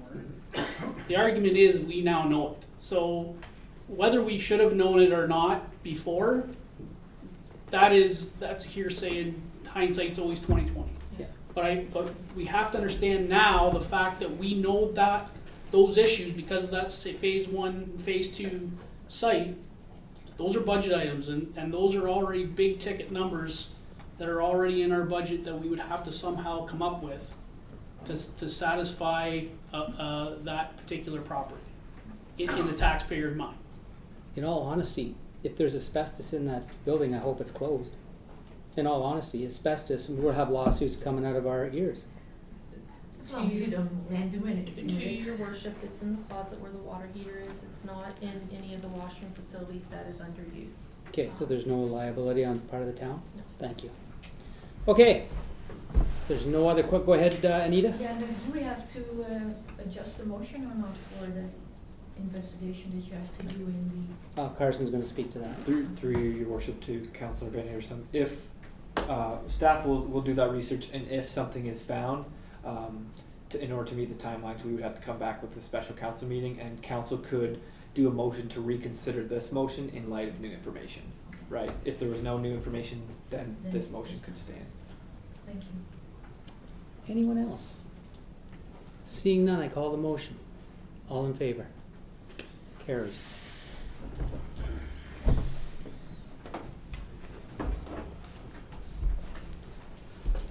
Okay. We're going to move to 7.4, Public Works and Facilities. There's one report. Jamie, would you like to introduce yourself? And I'd like all the councillors to introduce themselves to you. This is our new Works Department girl. Director, sorry. Yeah, good evening. You'll find I slip a lot. Okay. I didn't know I would need to speak.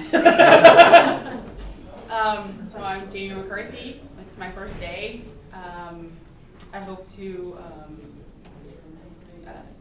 meet you all one-on-one and have more discussions. But yeah, I'm really excited to be here, and I look forward to working with you all. Okay. So if everybody could just turn around and say hello to her and give you your name. I don't know if you met her before I got here. As you know, I was right on the 6 o'clock dot when I got here. Trev, started with you. Trevor Sight, Deputy Reeve. Kevin Faulkner, Blythe Ward. Wingham Ward.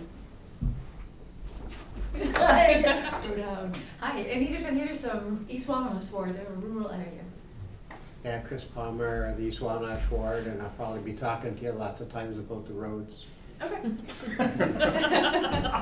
In the conversations already. Rick McBurney, Blythe Ward. Bertie Bailey, the Reeve.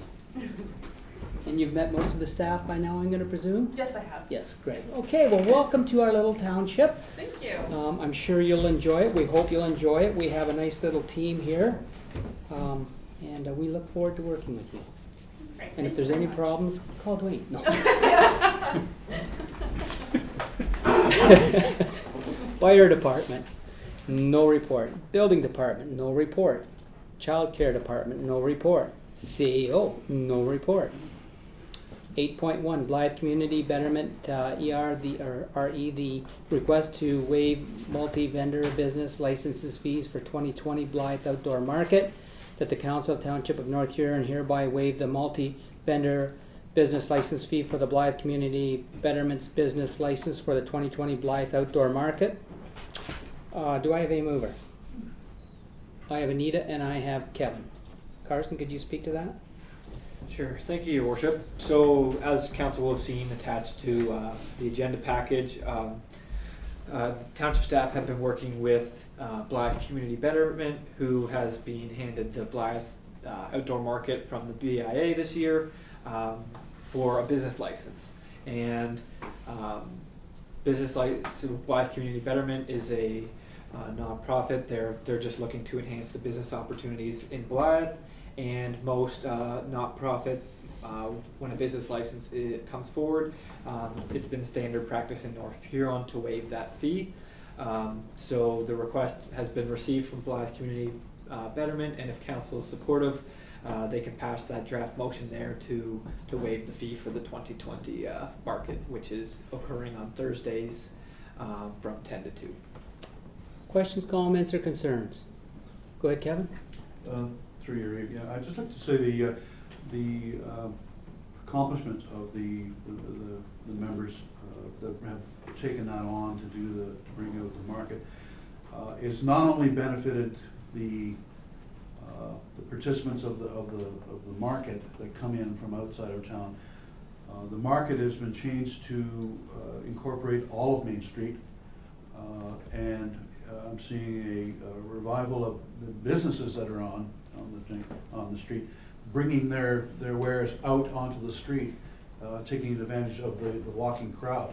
And it's been a chance for some of them to actually expand into a different part of merchandising that they normally may not have carried previous, just because of the increased flow of market people rather than what they may have been selling in the first part. So so waiving this the $400 is quite reasonable, because it's encouraging the people that are paying our taxes that have the businesses there are being encouraged and seeing light of the day at the end of the tunnel. And every week there's more vendors, and every week there's more people on Main Street.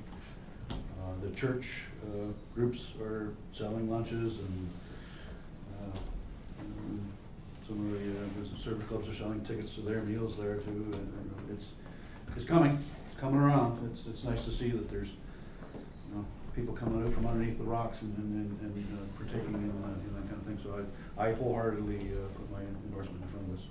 Thank you, Kevin. Anita? Do we have a similar agreement for the Wingham market, or is it something else?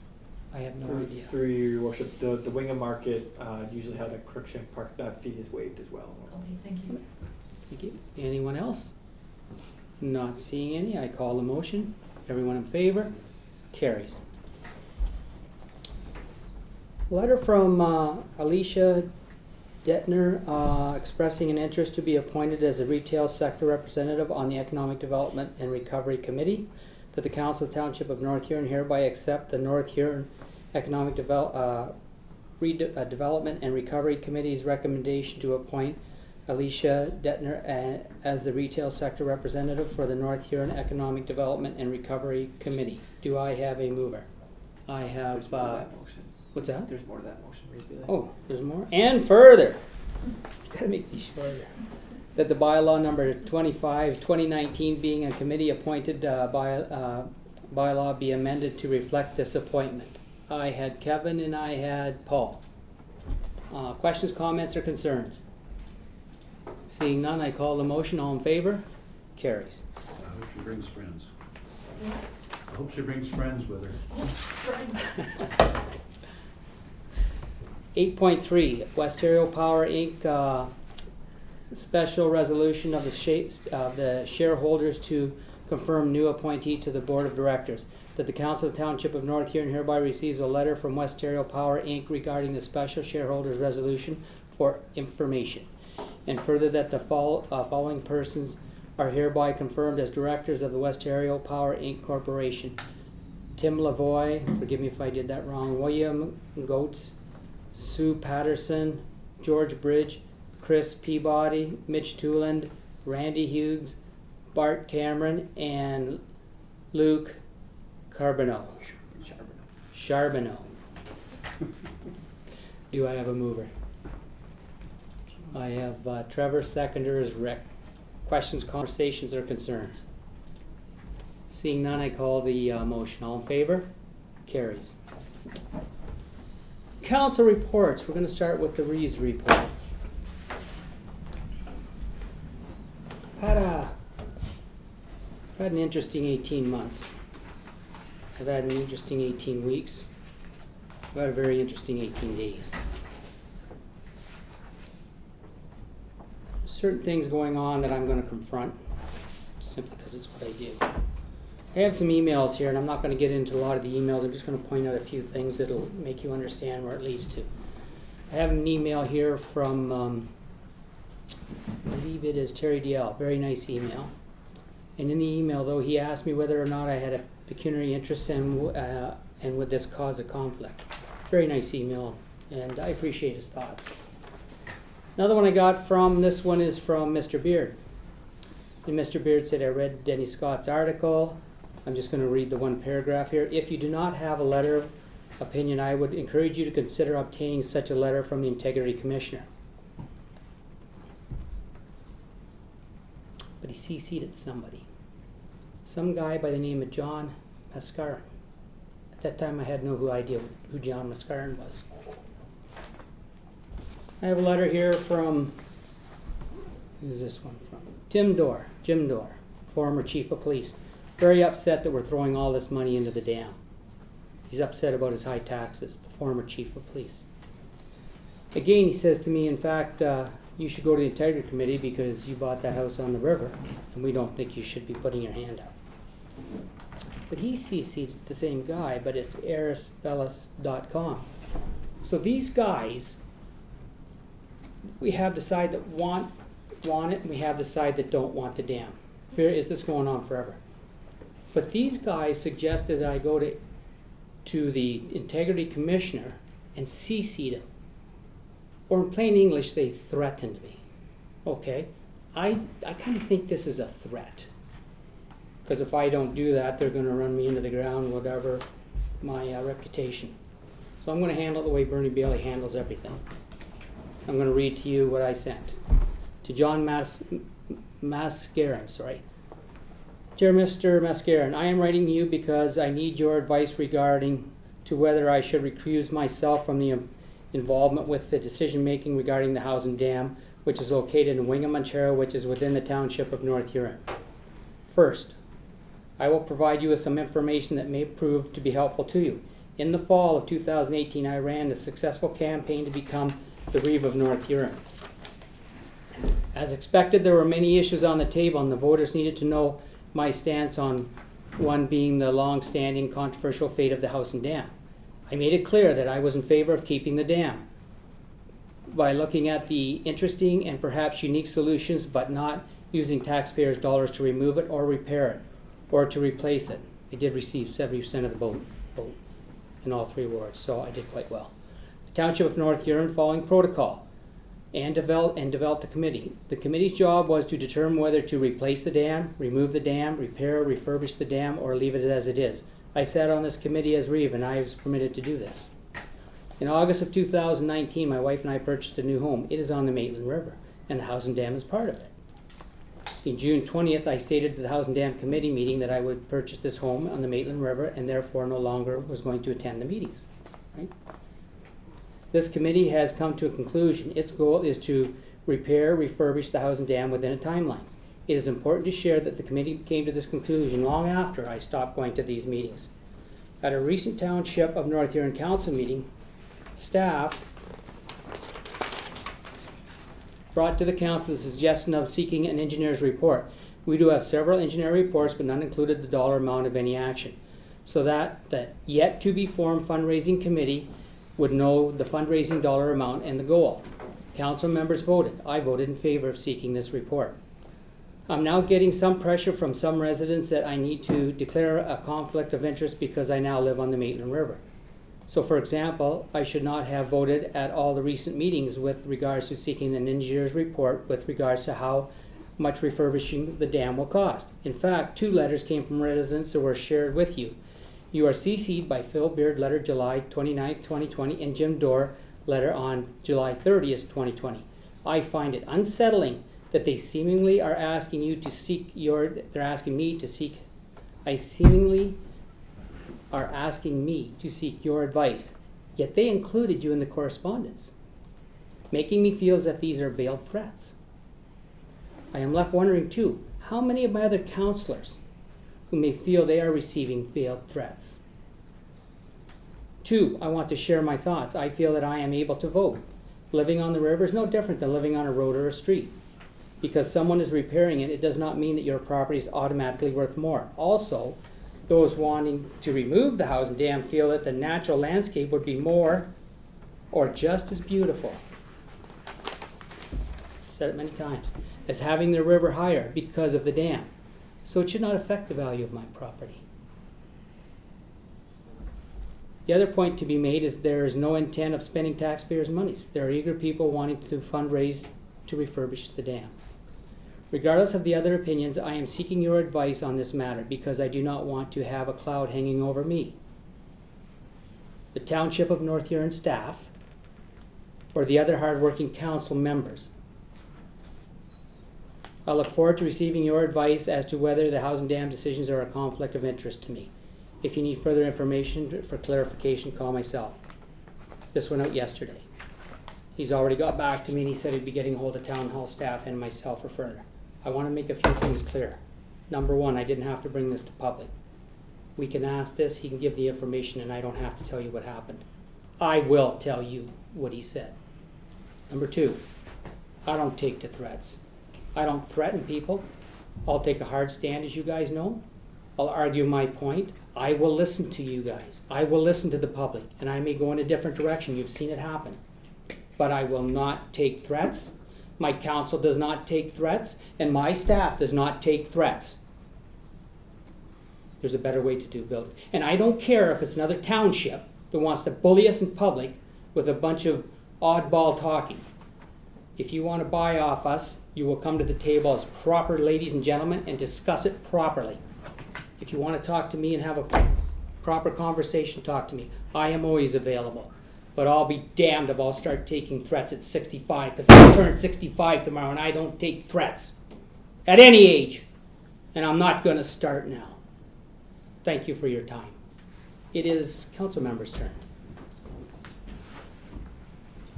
to have a conversation. Anybody? Go ahead, Anita. Thank you, Bailey, for your comments. I think everybody has a right to express themselves. I'm glad you did that. I'm looking forward to the training we are getting. I think it helps a lot with issues we are getting emails about or concerns people might have. I think we're putting our best effort to make sure that we are doing the things right and showing this to the public, to the residents, to the ratepayers, by doing this training and making sure that we are concerned about what we're doing and that we want to do it right. Thank you. I agree with you. Chris? Yeah, Bailey, your response was good. It was perfect. And this could happen to any of us. You know, we could be asked by the public who have the right, I don't know, Chris, if you've got a conflict or not. So you've got two choices. You ask the integrity committee, commissioner, or they make a complaint, because they have the right. So the best thing is for me to ask his opinion, and that's what you're doing. Hey, it shuts the door. If he says, go ahead, then everybody has to shut up. If it's otherwise, well then something else happens. We'll deal with So it. Yep. it's the right thing. You did the right thing. Thank you very much. Go ahead, Kevin. Thank you, Reed. Thank you for your words there. I agree with them. But I have to point out to council that some of the questions that I had to field for just going back to the dam situation, all stem from this council not understanding or not realizing what they were actually voting on. And we were doing it over the web, and some of the council thought it was the decision making, and they were voting no. I think you even brought out the wording that all we're voting on was to accept the report of a committee. It meant nothing, but some voting no to accept the report is a really bad thing to do, or else you'll never get another committee to form an opinion. And the public's reaction to that of, oh, my council voted no, and then my council voted no, then I got questions, why am I not voting no, and why are you doing this and doing that? So it was, nothing has moved forward. We were just accepting the recommendations of a committee that we formed to get a public opinion. And I just think that some of this pressure that's being out there that's being verbalized, it's just under misconception of what we were voting on. We've got people saying, oh, why are you spending all the money, blah, blah, blah. We haven't done anything. We just took somebody's opinion and said, yeah, thank you for your report. You spent a year putting it together, and we appreciate it. It's up to us, and if we want to, I don't know, we can put it on the council, and we can deal with this, the damn thing ourselves. It's our responsibility. It's nothing to do with having to get more reports. No, if we're staunch on something, we can take that recommendation, and we can put it into a motion, and we can finalize that and be done with it, if that's what this council wants to do. But I just think that not understanding what we were voting on is put some pressure on the public to form other opinions. Thank you, Kevin. Rick? Through you, Reeve. In regards to that decision made that night, I was going to be voting no. That was what I felt. And through the course of that meeting, I understood it differently. And I don't know how many times I read it prior to. And I think yes is the way to go to move on. Well, there was no rebuttal needed. It was just someone came in and said, here's what we think, and thank you for we've done it 5 times tonight. We've got a whole bunch of things just for information purposes, letters and correspondence. Really, it didn't need to be as divisive as needed. I really couldn't see anyone not wanting to accept a report. So, Yeah. But I'm just reiterating that that's what some of the public backlash was, is why was there no's and why was there yeses on just receiving a report. So. Thank you. Anyone else? Just I've been noticed that this is supposed to be, we can move on in a second, this is supposed to be Brief report. just reports, then we're gonna move on to council. Through your worship, Yes. right now we're in council member reports, so verbal or written updates from members who sit on boards or committees. Yeah. Which in all honesty should have been none, because we haven't had any. No. Other than Yeah. the economic development. So let's just say we're in comments from members. How's that? We're now in comments from members, so that puts us in the clear legally, and I won't have another letter. Go ahead, Chris. I voted no, and I knew exactly what that motion meant, but, you know, as it turned out, it was fine. It sent a message. So that's good. We move on to the next motion. Go ahead, Trevor. Yeah, I ultimately, you know, this council is going to have more decisions like we had tonight. And we're gonna have more decisions like we had 2 council meeting members ago about the house in Dale. No mistake about it. This council is going to be, in the next 2.5 years, is going to deal with more, Interesting stuff. how would I say, politicized decisions that they have ever had, because this council has decided to take those situations head That's on. right. That's absolutely right. So we could have made a very easy decision and said, nope, carry on and make the decision as we do. At the end of the day, and I have said this before and I will say it again to any member of the public that wishes to sit in the chair that I sit in today, you have your choice. You have your right, come election time, to sit here with me or without me. It's your choice. You can vote me in or vote me out. But I'm not stopping on what I believe is the best interest of North Huron. And I guarantee you, a lot of people left here very mad that we're here tonight. And I will guarantee you, we will all get emails, and I will guarantee you, we'll probably all get phone calls. Irregardless, that is a decision we've made.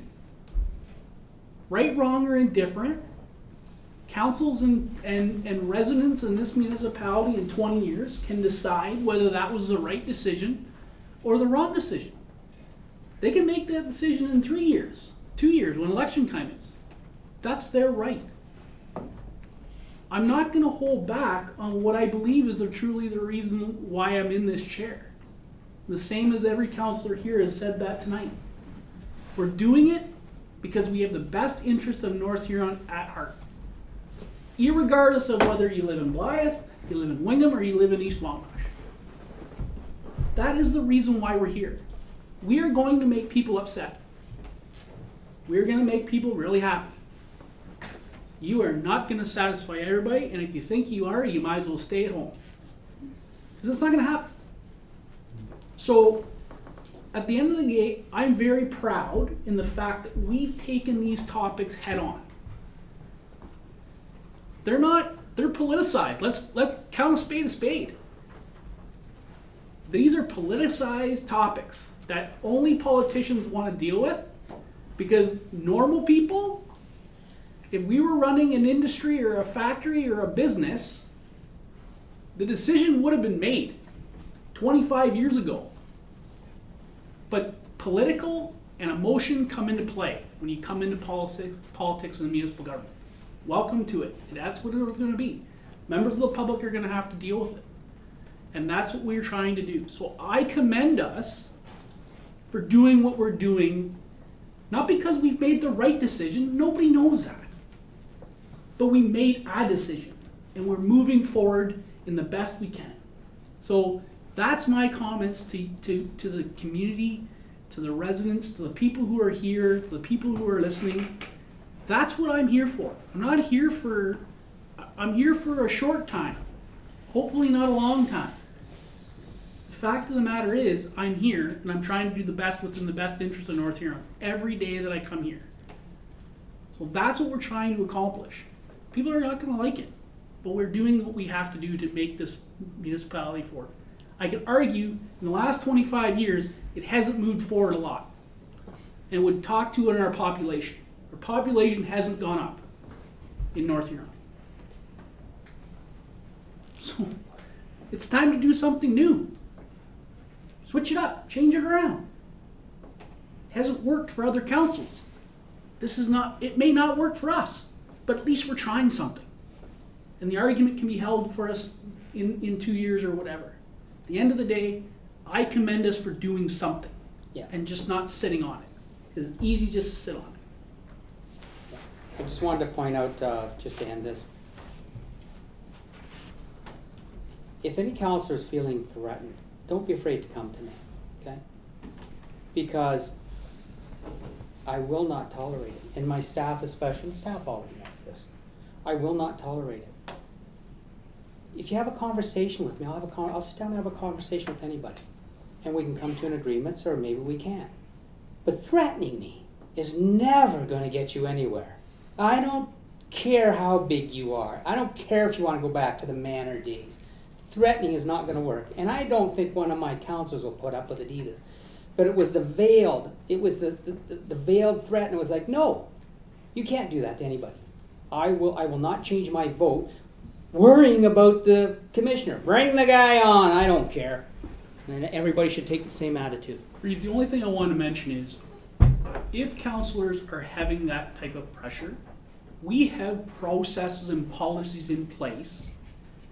Any pressure you're getting from the public, there's a document that the public can have.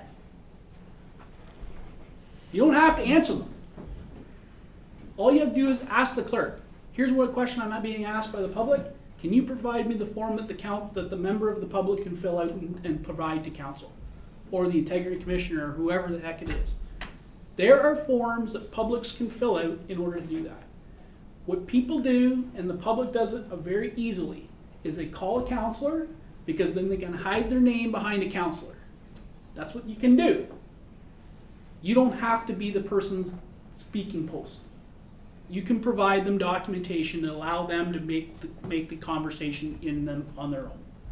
Again, there is policies. The clerk and them are available to provide us with that information if you so ask. That's the whole purpose of that. And I think we'll get more clarity as we get this training and that type of stuff. But that's the type of stuff that I would hope during that training, that these are the types of things that we can provide and maybe it's part of our our meeting information where those reports are right there. So we know as counselors, oh, I get this request for a change in service. Here you go. Here you go. As opposed to you sending out the email to this person saying, I want this because a ratepayer has asked me to do something. Yeah. Because now they're not asking, you're asking. So staff think it's coming from you and not necessarily a ratepayer, and therefore it gets a different tone or a different context when a counselor does it. Because in essence, a counselor shouldn't be asking a staff member to do anything without counsel being directed. So we have to be understanding about what the roles and responsibilities are. And that's, I think, ultimately where I think. So I commend us for doing that type of stuff. It's probably long overdue, but COVID has wrapped up a lot of things. So I think we can do that. And I think if we do that, I think public is going to get a better sense of, and us as counselors and Reeves and Deputy Reeves are going to get a better sense of, this isn't my role. You have a public person, you can call the municipal hall, the municipal office, and get the information you need. You don't need to call me. Yep. Just while we're on comments from members, at the last council meeting, was video, we had made mention about inviting Maitland Rivers, or the states, the old A2A, for an update to council. Is that invitation gone out to them to see where they're at? I believe somebody's having a conversation with him next week, but I'll let that Okay, somebody well, talk to it. We just mentioned that. I just want to know Yeah. what that had been given out. Yep. Yes, I'm having, your worship, I'm having, I have a meeting set up with the Maitland States for next week. Next week. And we'll be discussing a number of matters, including in terms of coming to council. I've also had a request for, information around, I believe it was discussed, I unfortunately wasn't able to attend the economic development, but some promotional material and that sort of stuff. So I'm going to have a fulsome discussion with that developer. Good. Yeah. Thank you. Okay. Seeing no more questions or concerns, let's move on. Notice of motion, none. Bylaws, none. Announcements, the next regular council meeting will be held on Thursday, September 8th, 2020 at 6 p.m. here at the council chambers.